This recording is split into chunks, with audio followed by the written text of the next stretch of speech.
विद्यार्थ्यांच्या आंदोलनामध्ये काही हौसे नवसे गौसे सुद्धा शिरलेले आहेत असं म्हणत मुख्यमंत्री देवेंद्र फडणवीसांनी विरोधकांवर निशाणा साधलाय। तर आंदोलनामधून राजकीय पोळी भाजण्याचा प्रयत्न सुरू होता। जसे शांततेमध्ये आंदोलन करणार होते तसं ते हिंसा करणारे सुद्धा त्यामध्ये घुसलेले होते असं म्हणत फडणवीसांनी विरोधकांच्या भूमिकेवर टीका केली आहे। दोन्ही गोष्टी मला दिसतात। प्रश्नाचं गांभीर्य असल्यामुळे शांततेने आंदोलन करणारेही मला दिसतात। आपल्या समोरचं भविष्य चांगलं राहिलं पाहिजे याकरता त्या आंदोलनाला समर्थन देणारेही मला दिसतात।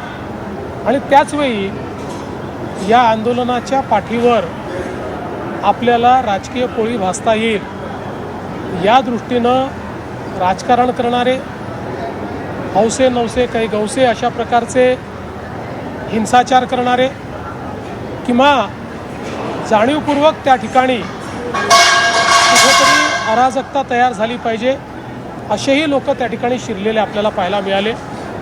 आणि मला असं वाटतं यामुळेच ही सगळी परिस्थिती लक्षात घेऊन श्री सोनम वांगचुक यांनी आपलं उपोषणही सोडलं, त्यांच्या मागण्याही सरकारने मान्य केल्या, त्याच्यावर कारवाई सुरू झाली।